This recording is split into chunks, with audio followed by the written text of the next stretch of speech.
শ্রী শ্রী মায়ের ঈশমাতৃত্ব যত্রতত্র প্রকাশ পেয়েছে সহজে সঞ্চরণে, ঘরে বাইরে, পথের পাশে, তেঁতুলতলায়। পতিত মানুষ, ভ্রষ্টা, নারী, পশু প্রাণী কেউই তার পাবনী ধর্মাশ্রয় থেকে বঞ্চিত হয়নি। তাই শুধু নয়, সকলে সসম্মানে সপ্রেমে গৃহীত হয়েছে। একদিন কোয়ালপাড়া জগদম্বা আশ্রমে তেঁতুলতলায় চৌকির উপর মা বসে আছেন। এমন সময় পল্লীর এক ডোমের মেয়ে এসে কেঁদে পড়ে মায়ের কাছে নালিশ করলে যে তার উপপতি তাকে অকস্মাৎ ত্যাগ করেছে। তার জন্য সে সব ছেড়েছিল, কিন্তু এখন সে যে একেবারে অসহায়। মেয়েটির দুঃখের কাহিনী শুনে মা ডোমটিকে ডাকিয়ে এনে সস্নেহে বললেন, ও তোমার জন্য সব ফেলে এসেছে গো। এতদিন তুমি ওর সেবাও নিয়েছ, এখন ওকে তুমি ত্যাগ করলে তোমার মহা অধর্ম হবে, নরকেও স্থান পাবে না।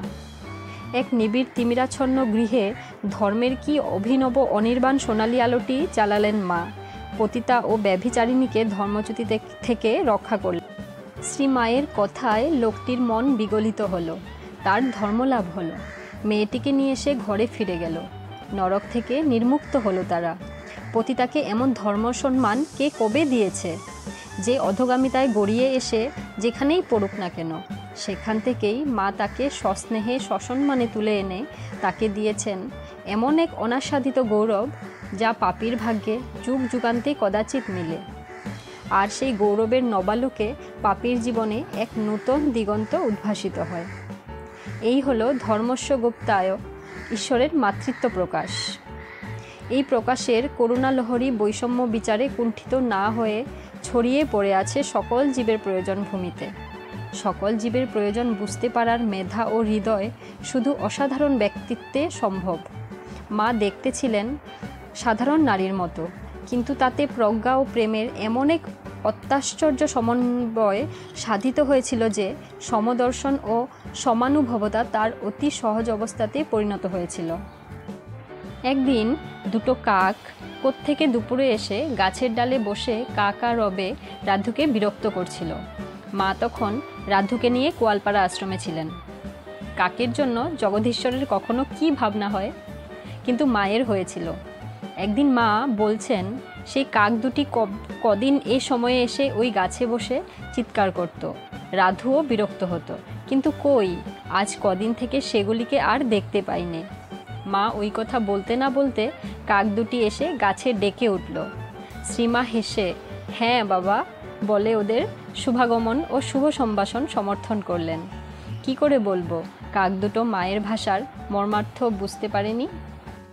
কোয়ালপাড়ায় জগদম্বা আশ্রমে অবস্থানকালে শ্রীমার সার্বজনীন ভাবটি এমনভাবে প্রকটিত হয়েছিল যে তিনি কখন কার জন্য ভাবান্বিত হতেন আর কেনই বা হতেন তা সাধারণের বোধের অগম্য ছিল। একবার 1326 সালের আষাঢ় মাসে কোয়ালপাড়াতে কয়েকদিন খুব বৃষ্টি হয়েছে। একদিন রাত্রি প্রায় 10টায় কয়েকজন গাছতলায় বসে আছেন। সিক্ত ধরণী, আধারে ফোটা কেয়া কেতকীর মৃদু গন্ধে ঝিঝি পোকার ঐকতান আমোদিত। শ্রীমা অকস্মাৎ বললেন, দেখো এই সেই শিয়রের পাগলাটা কই? অনেকদিন আসেনি, বড্ড পাগল। গান টানগুলি কিন্তু বেশ গায়, কিন্তু বড় ভয় করে বাবা, পাছে এখানে চেঁচিয়ে মেচিয়ে না ওঠে। নবাসনের বউ অনুযোগ করেছিলেন, আর তার নাম কেন মা? যদি এখন এসে পড়ে এই রাত্রিবেলায়? মা বললেন, কে জানে মা। হ্যাঁ, তুমিও যেমন এই বাদলে নদী পার হয়ে কি করে আসবে? এই কথা শেষ হতে না হতেই পাগল একটা টোকা মাথায় দিয়ে এক বোঝা সজনে শাক বগলে করে এসে হাজির হয়ে মাকে বললে, তোমার জন্য সজনে শাক নিয়ে এলাম। নবাসনের বউ ভয়ে বাড়ির ভেতরে গিয়ে দরজায় খিল দিলেন। মা বললেন, যা যা, এত রাত্রে গোল করিস নে। সে উত্তর দিলে, এখন যাব কি করে, নদীতে বান যে। বরদা মহারাজ প্রশ্ন করলেন, তবে এলি কি করে? সে বললে, সাঁতরে পার হয়ে এসছি। মা তখন তাকে অতি মিষ্টি স্বরে বললেন, লক্ষ্মীটি গোল করিস নে। পাগল অমনি ধীরে ধীরে চলে গিয়ে অন্ধকারে মিলিয়ে গেল। বিশ্বকুটুম্বে ভরা যার ঘর, তার ছন্নছাড়া আপনজনেরা যখন এই রাত নিবিড়ে সজনে পাতার নৈবেদ্য নিয়ে হাজির হয়, তখন মায়ের এই যে হৃদনিংড়ানো মিষ্টি বাণী, লক্ষ্মীটি গোল করিস নে, জগতের সাহিত্যে এই বিশ্ব ঔদার্যের তুলনা কোথায়? ঈশ্বরের মাতৃত্ব প্রকাশ শুধু মহতের লালনে নয়, বাতুলের প্রশ্রয়েতেও। বড্ড পাগল, গান টানগুলি কিন্তু বেশ গায়। কি অপূর্ব প্রশস্তি! জগদম্বা কি না? সৃষ্টির কোনো বৈগুণ্যকেই যে প্রত্যাখ্যান করতে পারেন না তিনি। তাই যে টক আমগুলি কেউ মুখে দিতে পারে না, সেগুলিও ভালো, টক টক মিষ্টি মিষ্টি লাগে। পাগলটা হয়তো এত সব ভাবতে বসেনি, কিন্তু জানতো তাকে যেতে হবে এই ক্ষণে। সাপ, ব্যাঙ, ভূত, প্রেত, পেছল পথ, আধারে জনশূন্যতা, আষাঢ়ের স্ফীত নদীর বুক সাঁতরে সজনে পাতার নৈবেদ্য রেখে আসতে ওই পাবনী পাদমূলে। সে জানতো না পূজার এ শুভক্ষণ কিনা। নৈবেদ্য রেখে প্রসাদ চায়নি, আধার থেকে এসে আধারেই আবার ফিরে গেল। কিন্তু দেখে গেল সেই শ্রীমাকে, যিনি বিশ্বের কোটি কোটি জীবের মধ্যে ওই ক্ষণে ওই স্থানে শুধু তার জন্যেই বসেছিলেন। ওই পাগলটি এই জানাটুকুর তৃপ্তি নিয়ে যে ফিরে গেল, এই কথাটি মায়ের কৃপায় হলপ করেই বলা চলে। রাধু যে একটি বিড়াল পুষেছিল, শ্রীমা তার জন্য 1 পোয়া দুধের বন্দোবস্ত করেছিলেন। সে অভয়ার অভয় পদে নির্ভয়ে শুয়ে থাকত। অপরের সন্তোষ বিধানার্থ লাঠি নিয়ে মা তাকে কখনো ভয় দেখালে সে মায়েরই চরণে আশ্রয় নিত। মা হেসে লাঠি ফেলে দিতেন। উপস্থিত সকলেই এই কৌতুক উপভোগ করতেন। বিড়ালের স্বভাব চুরি করে খাওয়া। যত ভালো খাবারেরই পর্যাপ্ত ব্যবস্থা করো না কেন, কিছু চুরি করে না খেলে তার তৃপ্তি হয় না। এতে মা বিরক্ত হতেন না, বলতেন, চুরি করা তো ওদের ধর্ম বাবা, কে আর ওদের আদর করে খেতে দেবে? কি অপূর্ব স্বধর্ম ব্যাখ্যা বিশ্বজননীর! কিন্তু ন্যায়ের দণ্ড ধরে জ্ঞান মহারাজ বিড়ালটির বিরুদ্ধে যুদ্ধ ঘোষণা করলেন। একদিন ওকে তুলে এমন আছাড় দিলেন, দেখে মায়ের মুখ বেদনায় কালো হয়ে গেল। অন্যভাবে ঠেঙানো তো লেগেই ছিল। জ্ঞান মহারাজের অত্যাচার সত্ত্বেও রাধু ও মায়ের সযত্নে লালিত বেড়ালের বংশবৃদ্ধি হতে লাগলো। মা জ্ঞান মহারাজকে ডেকে বললেন, জ্ঞান, এই বেড়ালগুলোর জন্য চাল নেবে, যেন কারো বাড়ি না যায়। গাল দেবে বাবা। এই লৌকিক যুক্তিতে যে বিড়ালগুলির ভাগ্য ফিরবে না, মা তা জানতেন। তাই তিনি আবার বললেন, দেখো জ্ঞান, বেড়ালগুলোকে মেরো না, তাদের ভেতরেও আমি আছি। তাই তো ঠাকুর ভবতারিণীর ভোগ বেড়ালকে খাইয়েছিলেন। আজ মুখ ফুটে সে কথা বলতে হলো। বেড়ালের ধর্মরক্ষা, চর্মরক্ষা, প্রাণ রক্ষা করতে। এ কথা শোনার পর জ্ঞান মহারাজের হাতে আর লাঠি উঠতই না। অধিকন্তু এখন থেকে তাকে প্রাণের তাগিদে বেড়ালের জন্য চুনামাছ ভেজে ভাতের সঙ্গে বিড়ালদের খাওয়াতে হতো।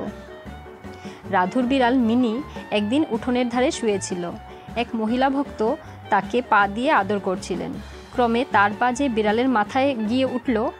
মা বললেন, ও কি করছো মা? মস্তকে যে গুরুর স্থান, পা দিয়ে মস্তক স্পর্শ করতে নেই। বেড়ালটিকে প্রণাম করো। মহিলা ভক্তটি বললেন, এ আমি মোটেই জানতুম না মা, আজ একটি নতুন শিক্ষা হলো।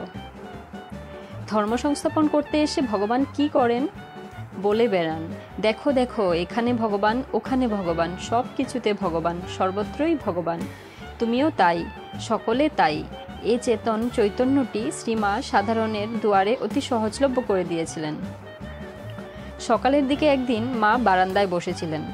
একজন উঠান ঝাড়ু দিচ্ছিল। ঝাড় দেওয়া হয়ে গেলে সে একদিকে ঝাঁটাটি ছুঁড়ে ফেললে। দেখে মা বললেন, এ কি করলে? কাজটি হয়ে যাবার পর ঝাঁটাটি তুমি এমন অশ্রদ্ধার সঙ্গে ছুঁড়ে ফেললে? ঝাঁটাটিকে ভদ্রভাবে একটি কোণে রেখে দিতেও ততটুকুই সময় লাগে যতটুকু সময় লাগলো এটিকে ছুঁড়ে ফেলতে। তুমি যদি কোনো বস্তুকে শ্রদ্ধা করো, সেও তোমাকে শ্রদ্ধা করবে। এটিকে কি তোমার আর প্রয়োজন হবে না? তাছাড়া এটি যে পরিবারেরই একটি অংশ। এদিক থেকে যদি দেখো, এটি শ্রদ্ধার যোগ্য। একটি ঝাড়ুর সঙ্গেও সসম্মানে ব্যবহার করা উচিত। অতি সামান্য কাজও শ্রদ্ধার সঙ্গে সম্পন্ন করা উচিত। শ্রীমায়ের মুখে তার ওই আত্মপ্রশস্তি শুনে ঝাড়ুটির প্রাণে কি অননুভূত শিহরণ জেগেছিল, সেটি কবির কল্পনার বিষয়। সৃষ্টির আদিকাল থেকে কে কবে বলেছে শুনেছে যে ঝাড়ুটিও পরিবারভুক্ত, এর সঙ্গে ভদ্রভাবে সসম্মানে ব্যবহার করতে হয়। ভাবে কর্মে পরিণত অদ্বৈত বেদান্তের দর্শন কুশলতার ও হৃদয়বত্তার কি অত্যাশ্চর্য সুস্বাদু ফলপ্রকাশ। ঝাড়ুটি যদি এত মহিয়ান হয়, তবে ঝাড়ুদার কি তার চেয়ে কম হবেন? ঈশ্বরের মাতৃভাবকে শ্রীমা কোনো সুখ্যাতি সূক্ষ্ম স্তরে কি গভীর প্রাণবন্তভাবে, কি অশ্রুতপূর্ব মৌলিকতার সঙ্গে, কত শান্তি, কান্তি ও মাধুর্যের সঙ্গে বিভাসিত করলেন। চুরির অপরাধে বিতাড়িত বেলুড় মঠের ভৃত্য, ভদ্রঘরের পতিতা, উপপতি উপেক্ষিতা, ডোমের মেয়ে, রাধুর বিড়াল, উঠানের ঝাঁটাটি সকলকে মা যে অভাবনীয় গৌরবদানে মহীয়ান করলেন, ভেবে দেখলে অবাক হতে হয়। এই প্রত্যেক ব্যক্তি, জীব ও বস্তুর পেছনে মা যেন দাঁড়িয়ে আছেন উমা হৈমবতীর মতো জগৎ উদ্ভাসিত করে। জ্ঞানদায়িনী রূপে জ্ঞানাঞ্জনে জীবের দৃষ্টি প্রস্ফুটিত করে মা যেন বলছেন, চেয়ে দেখো বাবা, সর্বং ব্রহ্মময়ং জগৎ। এই অনুভূত সত্যটি যখন হৃদয়ের গোমুখী থেকে ঘটনাস্রোতে প্রবাহিত হয় নানা কর্মে, তখন এটি হয়ে দাঁড়ায় ঈশ্বরের মাতৃত্ব প্রকাশ। তো বন্ধুরা, আপনাদের যদি আমাদের এই ভিডিওটি ভালো লেগে থাকে একটা লাইক করবেন, এবং আপনারা যদি আমাদের এই চ্যানেলে নতুন হয়ে থাকেন তাহলে চ্যানেলটি সাবস্ক্রাইব করে পাশে থাকার অনুরোধ রইল আপনাদের সকলকে। নমস্কার আপনাদের সকলকেই।